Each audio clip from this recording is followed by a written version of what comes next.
Jin Yang. Chapter 2, Part B. Once he figured all this out, he couldn't help but laugh a little. It has been 15 to 16 hours since the dinner at Sword Lake Palace and he is getting very hungry. So he walked over to some bushes that had greenish-red wild fruits grown all over them. He picked one off and bit down. It tasted just as sour as can be. But as hungry as he was, he didn't care and ate 10 or so in a row. After filling up somewhat, he suddenly felt tired and sore all over his body. So he lied down on the grassy knoll and had a great sleep. This was one of the best sleeps that he has ever had. By the time he woke up, the sun is already slightly to the west.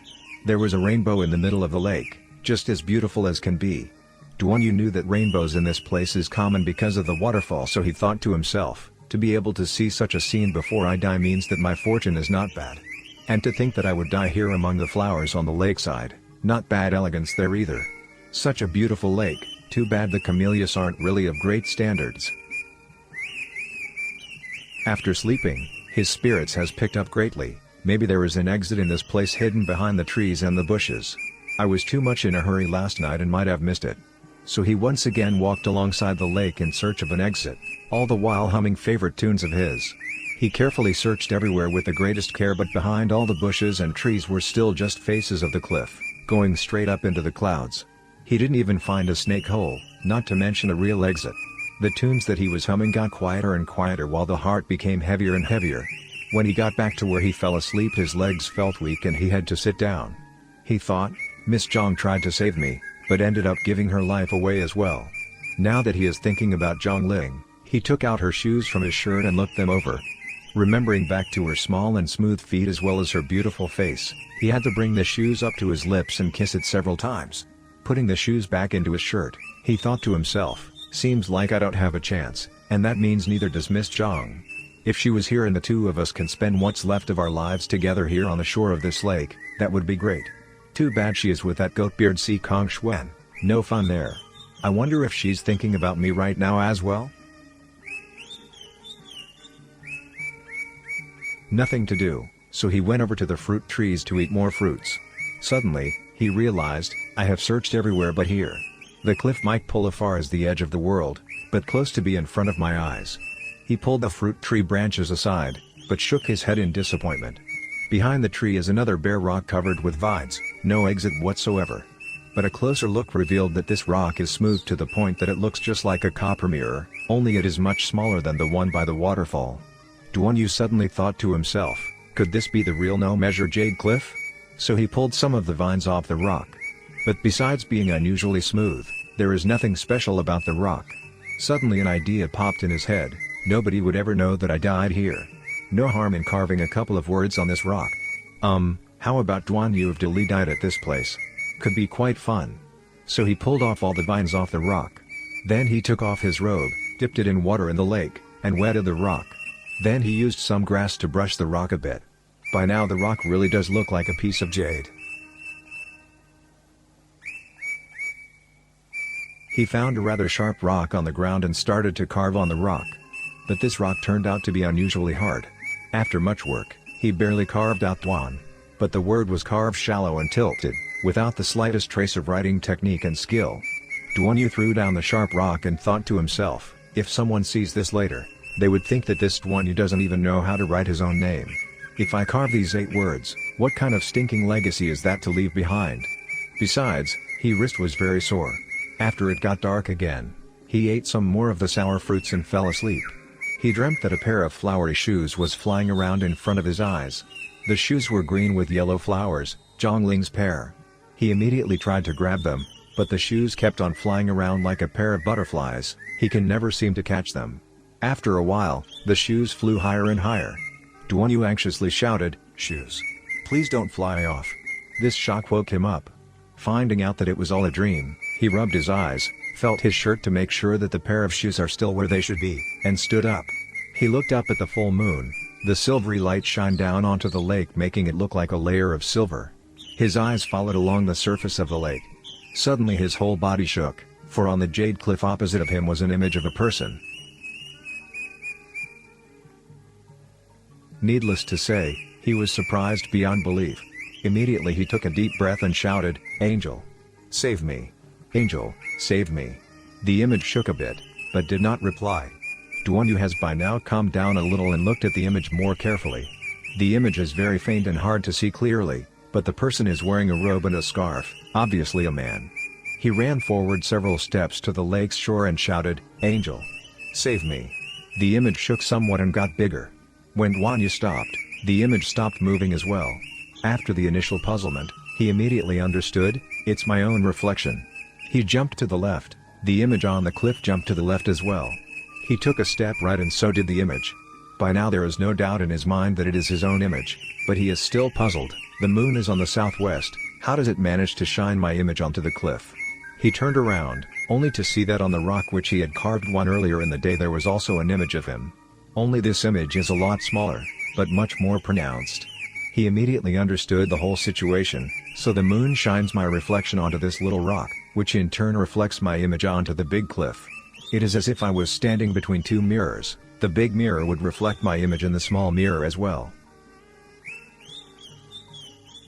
Now that he has thought about this, he can't help but think there is nothing special about this mystery of the angel images that has puzzled No Measure Sword for decades. There really were someone standing here practicing swords and their image got reflected onto the cliff. There used to be a man and a woman, but later on something happened to the guy, either he left or died, and only the woman was left here. She lived here all alone and after about 2 years she died of loneliness. Thinking about a beautiful woman losing her love, living in this canyon all alone, and finally dying in sadness, he couldn't help but be a little depressed. Figuring all of this out, his excitement earlier has now subsided. With nothing else to do, he started to wave his arm and legs wildly, pretending to be practicing kung fu. Hopefully Zuo Zimu and Shuang Qing just so happens to be at the top of the cliff. When they see that Angel suddenly appeared on the cliff again, they would think that the angel is trying to teach them kung fu. Then they will try hard to learn this kung fu that I'm showing them so they can pass it on to posterity. Ha ha ha. The more he thought about it the funnier he felt, so he started laughing heartily.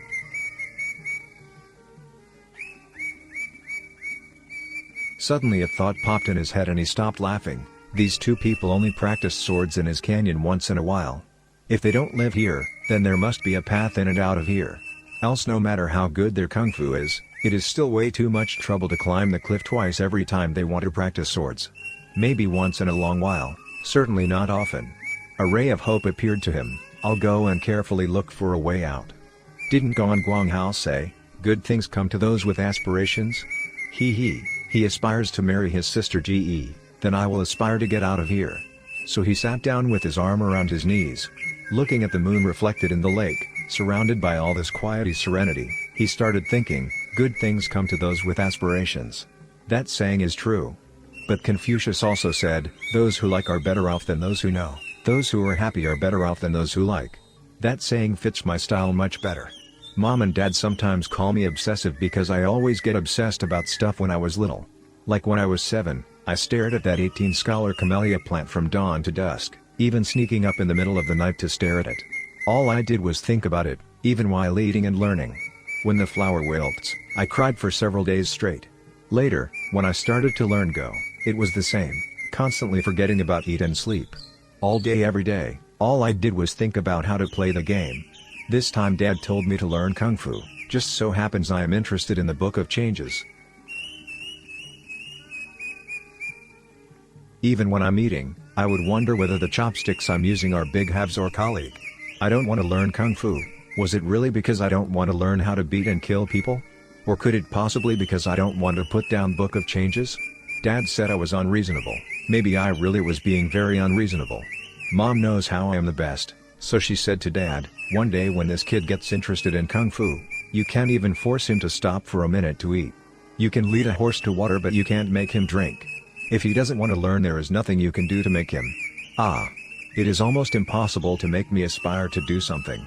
Hopefully one day I'll become obsessed with Kung Fu. That would make my mom, Dad, and uncle all very happy. I just won't beat or kill anyone once I learn it, that's all. It's not like you have to kill to learn Kung Fu. My uncle's Kung Fu is so powerful, but he is so benevolent and merciful that I don't think he killed a single person in his life. Even if he wants to kill someone, it's not like he has to do it himself. Sitting there by the lake, deep in thought, he lost all track of time.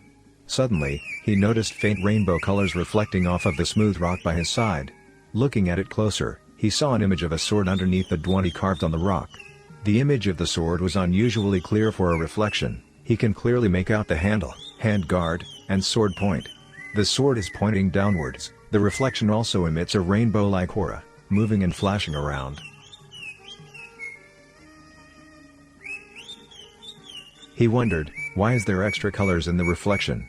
He looked up to look for the moon but can't see it. Turns out that the moon has dipped below the CLFF on the west side. That cliff face has a hole in it. The moonlight is shining through the hole. Inside the cave itself there were some colorful lights emitting out. Suddenly, he understood, I get it. There's a sword hanging inside of the cave. On the sword there are many precious stones and gems. The moonlight shines on the sword and the gems, making the jade reflect their image. No wonder it is so amazingly spectacular and colorful. He thought some more. One has to hollow out the sword body to inlay it with gems, only then can the moonlight shine through the gems and create such an image. If the sword is not hollowed out, then the moonlight can't shine through the gems. Obviously, creating this sword took a lot of work. The hole that the sword is in is about 20 meters above the ground, no way for him to go and get a closer look. Looking at it from the bottom, only the varied colored lights from the gems can be seen. But the reflection on the stone looked like a scene from a beautiful dream, as if something stolen from the gods. Soon, the moon moved. The colors got lighter and lighter until it disappeared completely and the rock turned back to a gray color. Duanyu thought, that sword was probably placed there by that pair or masters. Such a steep and deep cliff, nobody in no measure sword would even dare to climb down to inspect the place. But if you stand on the top of the cliff, there is no way that you can see this hole in the sword. Even if no measure sword stood up there and stared at the cliff for another 100 years, they probably still won't know about this. Yet, even if you can get the sword, what's the big deal about that? After thinking about it a bit more, he fell asleep. In the middle of a dream, he suddenly jumped up. To place a sword at that place, how much effort and work would it take? Even if you were a kung fu master, it would still be a lot of trouble. To go through so much work, there must be something behind it. Maybe there are some secrets in that hole on the cliff, maybe some secret kung fu manual is hidden there. Once his thoughts went on to kung fu, some excitement went out of his sails. Those kind of kung fu manuals, no measure sword treats them like treasures, but if you put them in front of me, I wouldn't even open them up to read. The next day, he slowly walked around the lake and enjoyed the view. This is his third day inside this canyon. He figured in 4 more days the intestine fragmenter would take effect. By then there really is no point in looking for a way out anymore. He woke up at midnight that night and waited for the moon to dip west. After 3 or 4 hours, the moonlight started coming through the hole in the cliff, once again displaying all the beautiful colors upon the little smooth rock. The image of the sword on the rock is tilted toward the north, pointing at another big rock. Duanyu's mind lit up, maybe there's something about this rock. He walked over to the rock and pushed. The moss on the rock felt wet and soft, yet that rock seemed to have moved a little when he pushed. He pushed even harder. Now it is obvious that the rock is rocking. This rock is chest high and weigh at least a ton if not 2. Logically he can never be able to move it. He felt around the bottom of the rock. Turns out this giant rock was sitting on top of a small piece of rock, but unsure whether this situation man-made or natural. His heart skipped a beat, something fishy is going on here. He placed his hands on the right side of the rock and pushed. The rock swayed out of place but then returned to its original position. There were some sounds of vine snapping coming out from underneath the rock as if the 2 rocks were tied together by some vines. By now there was not enough moonlight to see clearly, so he thought, wait until day comes, then I'll come and figure it all out. So he laid down beside the rock and took a little nap, and when he woke up, the sun had come out. He stood up and inspected around the rock. Then he laid down and got rid of all the vines and tiny stones between the 2 rocks. Once again he pushed. This time the big rock slowly rotated like a door. After a quarter turn, a meter-high cave appeared behind it. In his excitement, he did not even check whether or not there are dangers inside the cave before lowering his head and entering. After more than 10 steps, there is no longer any light in the cave. He held both of his hands out and felt around before every step. But the ground felt flat and smooth, as if he was walking on a stone path. It was as if the path was designed and made by human. He could not help but get even more excited about this. Only thing is that the path continued to head downwards. Obviously he was going lower and lower. Suddenly, his hands came in contact with some cold, ring-like object. As soon as he touched it, the object let out a loud and clear dang. He touched it once more, turned out the object was a door ring. Where there's a door ring, there must be a door. His hands felt around, finding several doornails. In surprise and excitement he thought, if there is someone living behind this door, wouldn't that be weird? He found the door ring again and knocked 3 times. After waiting for a while, nobody came. He knocked the door ring 3 times more, still nobody. So he pushed the door. The door seemed to be made of iron and copper, heavy as can be, but it wasn't locked. So when he pushed, it slowly opened. He spoke up, "I am Duan Yu, please forgive me for showing up and barging in uninvited." No sound came from inside, so he stepped in. No matter how hard he stared, he still could not see anything. The smell of mildew surrounded him, seemed like nobody has been living here for a very long time. He continued to walk forward. Bang! His head suddenly bumped into something. Luckily he was walking very slowly, so it didn't hurt much. He felt around with his hand, turns out it was another door. He slowly pushed this door open and some light hit his eyes. He shut his eyes as his heart raced like crazy. Only after a bit did he slowly open his eyes and saw a round-shaped room. The light was coming from the left, but it was too dim and hazy to be sunlight. He walked toward the window that was the source of light. Suddenly a shrimp swam by outside of the window. Surprised and curious, he took several more steps towards it and saw a colorful carp casually swim by the window as well. He looked at the window closely and saw it actually as a huge piece of crystal that was embedded into the wall. The crystal is about size of a tray and the light was coming through it. He put his head up against the crystal and looked out. Fishes and shrimps swam about without any bounds being seen. He suddenly figured out where he was, actually below the lake now. It must have taken a lot of effort and work to build this room so that the light from outside would come in, not to mention this tray-size crystal. After calming down some, he immediately started to worry, crap. I'm below the bottom of the lake now. I couldn't see a thing the entire way down, don't know how many twists and turns I took to end up here. How am I supposed to get out now? Turning around, he noticed that there is a stone table in the middle of the room with a stool by it. On top of the table was a copper mirror, beside the mirror were some combs and earring type of things. It looked as if this was a beautiful woman's living place. The mirror is green with rust and the table is covered in inches of dust. Don't know how long it has been since someone been here. Seeing this scene, he became lost in his thoughts. A girl must have lived here many years ago. Don't know what happened to her to make her want to leave the world like this. Most likely she's the girl whose image was reflected onto the cliff. Snapping out of his trance, he looked around some more. There were mirrors all over the room and embedded into the wall as well. He did a little count, there were more than 30 mirrors in total. He thought some more, the girl probably was an unrivaled beauty. Her partner died, so she just lived here all by herself. Only thing to do was to sit and look at herself all day every day. Such a story, how can one not be sad?